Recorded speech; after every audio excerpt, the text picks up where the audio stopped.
How you doing, everybody? This is Marcus Rush from Rush Realty. I have a very special guest here today for you guys. I'm going to give you a little insight on the day-to-day life of a realtor.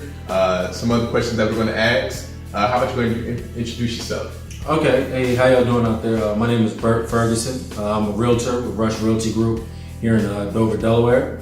And I've been a Dover resident for almost 20 years now. And grew up here in Dover, went to Dover High School. And went to college in Philly, came back home, and started getting into the real estate game. Got it with Marcus, and the rest is history. All right. So you said just now came from Philly. Well, you came from Philly, you started in real estate. So how long have you been in real estate? Man, I've actually only been in real estate for I've only been in real estate for about a year and 7 months. It'll be 2 years in April, so not a very long time. Right. A lot can happen in a short time. A lot can happen in a short period of time. So as far as being in real estate, how have you been liking adjusting to real estate? Adjusting to real estate, it is an adjustment, but I've actually enjoyed the process, and that's what it is. It's a process. The more that you kind of do something once, you learn quickly, you put it into your kind of Rolodex, and you use it later on. So it's just been a process, just like any other business. But I've enjoyed it. It's been an interesting ride, for sure. It's been interesting. It definitely is a ride. Yeah. So what was some of the things you said, what's been the hardest part of real estate so far for you?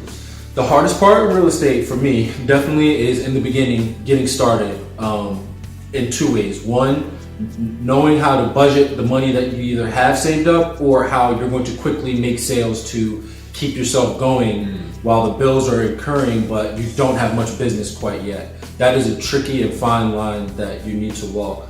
And then I would say that the next trickiest part is where to start in real estate. The world is completely open and you don't really know where to start. Do I go after listings? Do I go after buyers? Do I do rentals? Do I do commercial? Where do I go?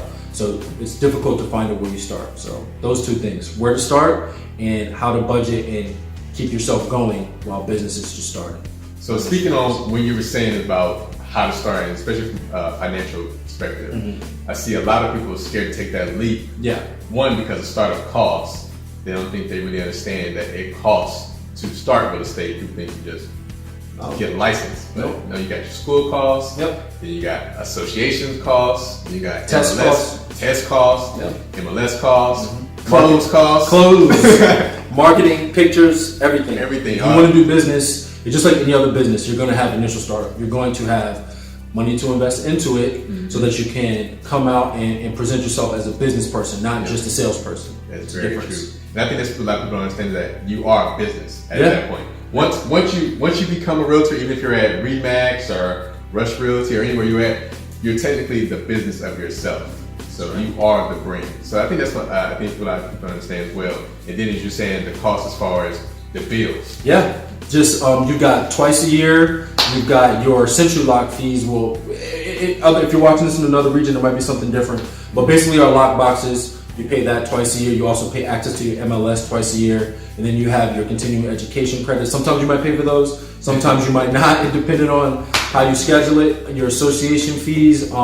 If you are not on a team, you might have your desk fees at your particular brokerage. So there's fees all around. And when you're just starting out, you need to take all of that into account. You most definitely do. And especially about home fees, things like your home bills you gotta take care of. Yeah, not to mention your life. Not to mention your actual cell phone, groceries, daycare expenses, gas, rent, or mortgage, whatever. It's a lot. It's a lot to take on. Can be a lot. Yeah. So it can be scary at first, but once you get into it, get your feet rolling, I think it's good to go from there. Absolutely. So as far as you've been fairly new, what advice would you give to a new agent? Someone thinking about starting out or someone that just recently got their license, what advice would you give to them? So if, let's say you just got your license, you've gone through everything, I would say the first thing that you need to do is either join a team or get with an agent who knows more than you and learn.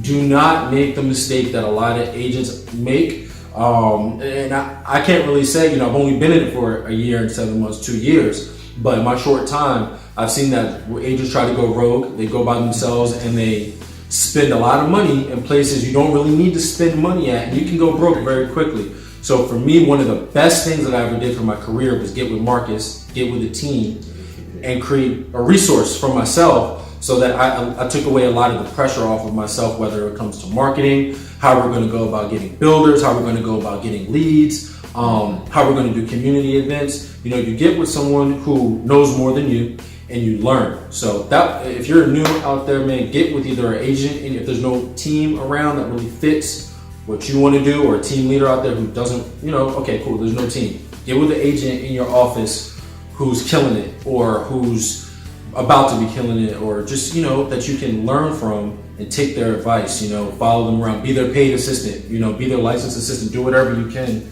to cut that learning curve, because your life will depend on it, for sure. And I think not to cut you off, but I think I hear a lot of that from a lot of people that think about becoming realtors. I was talking to a friend about it last night. It's funny, and I was talking about him getting his real estate license, and he was saying, "Well, I don't want to work for anybody," or not like you're not working for anybody. No, I work for somebody. If you look at it that way, right? I'm not a broker. I have a broker, GR Myers. Yeah, shout out to GR. Yeah, right. So, but you're not really working for anybody. So it's all about learning. Yeah, I learned a lot. I was at 3 different companies. So I think it is about getting with those older agents that definitely know some very good advice. Yeah, man. If you're new out there, man, please listen to what I'm saying. Get with someone who knows something, because it can go south very quickly. So, yeah. And here's a stat: 80% of realtors don't make it past their first year. 80%. So you know why all these companies like Keller Williams, Remax, why they get so many agents at one time? It's because they know 80% of you won't make it past the first year. That's a stat. It's a fact. A stat is a fact. It's a fact. So be careful out there, guys. So, well, I got questions here. Looking back. What are some of your favorite parts about real estate? What would you say was your favorite? Man, one of the best things I like about it is definitely, I'm gonna break this one down into two again. First thing is a freedom. Now, you're not necessarily free to do whatever you want, because your schedule, if you're organized, will tell you what you're doing every day. But it's your schedule. You've created it. You've crafted what your day is going to look like, and you can optimize that because it's what you want to do. You don't have to clock in and deal with this or that. Now, you do have to deal with some unruly clients sometimes. You might have to deal with a contractor that won't call you back. You might have to deal with inspections, whatever. There's things that pop up, but it's kind of on your time, and you feel a little bit freer. Real estate gives me the freedom throughout my day to move. You know, I might be down in Milford. For anybody who's not from Delaware, Milford's in another county. Boom, I might go up to Newcastle. I might move around a lot in my day, and it's kind of, you know, adventurous. It's better than sitting in a cubicle or working in a factory or a warehouse or something like that, where you're stuck in there. And my second favorite thing is definitely meeting new people. Hopefully, you guys can see and convey through this pretty quickly that I'm a people person. I enjoy talking to new people. It can be a little scary, but if you think about it, 9 times out of 10, most people are good and they want to do business. So if you think about it like that, like, hey, I can meet a new long-term person that can give me return business and also be a good friend. You never know who they are and what they can introduce you to. So the freedom to move around and meeting new people, man, it's crazy. Every day is something brand new. It's pretty awesome. It is. It is. That's one of the things I would say too. Like moving around, freedom, having a schedule, being able to tame yourself when you have that freedom is probably one of my biggest obstacles. Now when you do have that freedom, let's say your day might be done at 4 or 5 o'clock, just that particular day. 10 in the morning. Your day might be done at 10 in the morning. What are you going to do for the rest of it? Now it's up to you. You can go and look over some continuing stuff, or you can go and look over your team's policies, or you can brush up on what you guys have going on. You can look over scripts, or you can chill and watch ESPN. It's up to you. It is up to you. But once you see that making your time, using your time wisely to grow, you see it correlates with your income. And when your income starts going up and business starts growing, you tend to want to do more of the good things. So that's one thing I've definitely seen. The more I got focused using my time that is free, my business shot up. So just remember, you're in the business of yourself. It's all about you. Mm-hmm. So as you said earlier about the clients, what has been some of the obstacles you've seen with dealing with clients? Like, what has been some of your least favorite? Least favorite is there's a couple of those. Again, I'll try to keep those in maybe 1 or 2. First is follow up. So what you have to realize is that a lot of the times people do want to buy a house or they do want to sell their home, but you're working on kind of their schedule. So following up might be difficult. It's going to be a little bit difficult. They might give you a time when you first meet them. Hey, look, I don't want to keep bothering you. Can you give me a time that's going to be best for me to call you on certain days so we can piece out what our strategy is and where we're going? You might call them at those times. You might call them 3 days in 2 days in a row at that time that they gave you, and you cannot find them anymore. You don't know what's going on. So follow up is key. It's how you will eat in this business, but it's difficult. You're working on their time. They might have a soccer practice. Someone might have been sick. There might be a football game. There might be a family thing. They might have stayed after work. So following up is difficult. And next, with clients would definitely be clients not really knowing what they want. So sometimes they can come to you with a la carte menu of what they want in the house, but sometimes maybe they either are not pre-approved for that amount, or they weren't really prepared for what all of this is going to cost. Yeah. So in breaking that to a client, like, hey, this is what your wants are, but these are what your needs are. This is where the lender said that we can kind of go through smoothly, and getting them to find that fine line. So those two things, but following up has by far been the most difficult, man. Trying to get people to get down on the phone or come out to a showing or get their ball rolling, because they've got a life too. Yeah. So you have to stay on top of it. It's been difficult, but I'm learning how to get better at it. So yeah, I think that's one of the things I noticed as well is managing clients' expectations. Yeah. And I speak about that on the buying process, and I speak about that a little bit on the video with Rob, where people want a lot, sometimes want to pay a little. Or they think they have all these things they want in the house, but not, like you said, not prepared for what it costs to get those things, especially in certain areas. So people see house X costs this amount in Dover, but then expect that same similar house to cost the same in Middletown. It's all about location. If you go up there, you're gonna pay more for it. So you're trying to manage their expectations on what they want in the house at the same time as getting them what they want. So it's big, it's key. It's super key. You don't realize how big of a key it is until you're in the situation. And it can ruin their experience. It can ruin the whole experience, and then they go from being really motivated to I want a house to I'm supposed to be about 3-4 weeks now. It's literally those two. Literally. All right, so as far as in Kent County, Delaware alone, we have I think 660 realtors, licensed realtors. So in that 660 licensed realtors, not all of them are active. But again, we sell over 600 realtors, and a nice amount of them are active, selling houses and listing houses and things like that. So what would you say separates you from the other 660 realtors in just Kent County alone? That's a good question. I think every realtor should think they're the best, or think that they have the best out for their client. But for me, I definitely know that I can put myself in the buyer's or seller's shoes, in that, I've seen my parents go through various stages in the real estate game. So I really do feel like I have a vested interest in each one of my clients to get whatever their real estate goal is, whether it's rent, to get someone into a rental that they own, whatever the situation might be. I really try to put myself into their shoes. And also another thing that I try to, I won't say play up on, but use my advantage is my youth. Being younger, being linked into our business is very integrated with the internet, with newer technologies. Even the way we do our listing presentations, we're linked through slideshows on our tablets. We use different communication aspects through like different telecommunication apps. So I think that myself and even our company is our youth. And now some people might say, oh, you're young, what do you know? But this business changes so much. I think that that me being one of the younger people in my office and also in the county, kind of doing big business with Marcus, it's an advantage. Definitely that I would definitely say probably the youth aspect and being open to change, also being empathetic with my clients. So kind of a couple things, but. That's a big one. A lot of people, it's funny you said a lot of people wouldn't think that youth would be an advantage. Yeah, and a lot of businesses, brick and mortar business, whatever, older traditional business industries, youth can be a disadvantage. But in a game like real estate, where things are changing so much with the Zillow, I'm telling you, man, with the Zillows and with the Amazon key, all these crazy things that are happening right now, unfortunately, a lot of seasoned and veteran realtors are not keeping up with what the buyers want. They might still want to do what they're used to, whether it's like a real estate book or using a page. Yeah, it doesn't work. Like not in today's world, you know. They might use an older listing presentation with pictures and a bunch of paper. People don't want that. They want click of a button.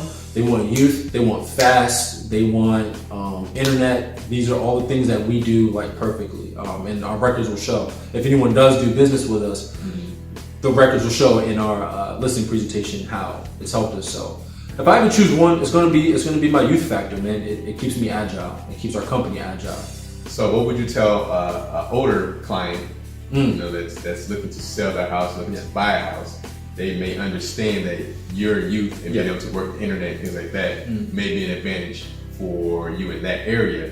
But what would be, I guess, the advantage compared to a older person that they would say been around for a while, have experience? Right. How can you combat that with your youth on that? Right. So if I have somebody who's, you know, a little hesitant because they say, well, you know, we actually like somebody who has a 30-year proven track record of whatever they're doing. I'll say, you know, what you have to understand is, you know, have you looked in the news lately and how the shifts in real estate are happening? Even back to, you know, the financial crisis that happened, these were people who were doing business a certain type of way, and things changed very quickly. So I think that, you know, you need to take into consideration that when you want something done in the 21st century, you need somebody who's either been immersed in it or grew up in it. Things have changed greatly, and you just cannot sell a house, market a house, and let's say target market anything the way you used to 30 years ago.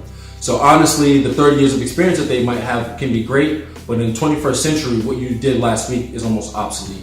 So 30 years is great, and I do think that you can't negate someone's ability to negotiate, or, you know, some things you never change, but a lot of things do. And I think that someone who can jump out there and get with a company that's new and on their feet and moving quickly will really reap the advantages of that. That's very true. So the old days of marketing a home by just putting a yard in the sign. I mean, a sign in the yard. All right, it's over and done with. It's done. It's not enough anymore. It's not nearly enough. So if you have a realtor that's just putting a sign in your yard, you might want to. Yeah, ask them what they're doing. Ask you, and you have that right as a client who's selling the home. You do have a right to ask your realtor, you know, what are you doing, and hopefully you get that out in the listing presentation. But if things aren't going well, ask. You know what's funny? I don't think a lot of clients really know what their rights are, what they can do. I think a lot of buyers and sellers really don't understand how much power they actually have. It's very true. Just because you signed that contract, you signed that contract for a certain job to be done. If you don't feel like that job is being done, it says in that contract what you can do. So you gotta hold your realtor accountable, like Bert was saying. So if you have a realtor just relying on their 30 years of experience and they're just gonna say, hey, we're gonna put a sign in your yard, and you don't ever see anything else they do, you might want to reconsider what they're doing. Yeah, I mean, you're paying for it. You know, if you're the seller, you're paying out of your net proceeds the realtor. So it can be, if you're going to pay them anyway, I think you should get the most bang for your buck. Now, you can have an older agent, or any older agents watching. We're not bashing older agents. We love everybody. We don't want to come off, we don't want to come off arrogant or anything like that. But what I'm saying is the reality of the market. You're seller, you're paying for it anyway. You can use a realtor who's older and just their name can, but if you're going to be paying that 6% anyway, or whatever you guys negotiate, get someone who's going to go out there and really attack the market where you get your bang for your buck, man. You're like, man, for 6% I could have got, you know, a web page or whatever, depending on what we do and how aggressive we need to get, you know, man, why not, you know? That's important. It's very important. All right, so you guys, I hope you got a lot of valuable information out of this. I hope you guys got introduced to Bert and what Bert has to offer. Bert, how can I reach out to you? So, primary way you can reach out, I'm always on my phone. So I'll give my phone number first, 302-399-0327. Call or text. Always on my phone. So if you got any questions, anything, you know, just shoot me a text, tell me who you are. Next way to reach me is probably going to be email. So it's going to be bertf@rushrealtygp.com. It's my primary company website, my company email. I check that periodically throughout the day, so I catch everything that comes through. You can also catch me on social media. I'm very active on there. Like I said, the way things are moving, it's going to social. So you can find my Facebook page, Bert Ferguson, Delaware Realtor, on Facebook, and on Instagram it's B_Ferguson Realtor, and of course company website, which I love. It's a great resource, so check me out on there. RushRealtyGP.com. That's pretty much everything, man. All right, that's cool. Yeah, man. All right, guys. Well, hope you got. If you have any more questions, comments, or anything like that, feel free to leave them in the comment section. Email us, contact us however you need to. We're always here for you, always available. Thank you again. Until next time. All right, guys. See you.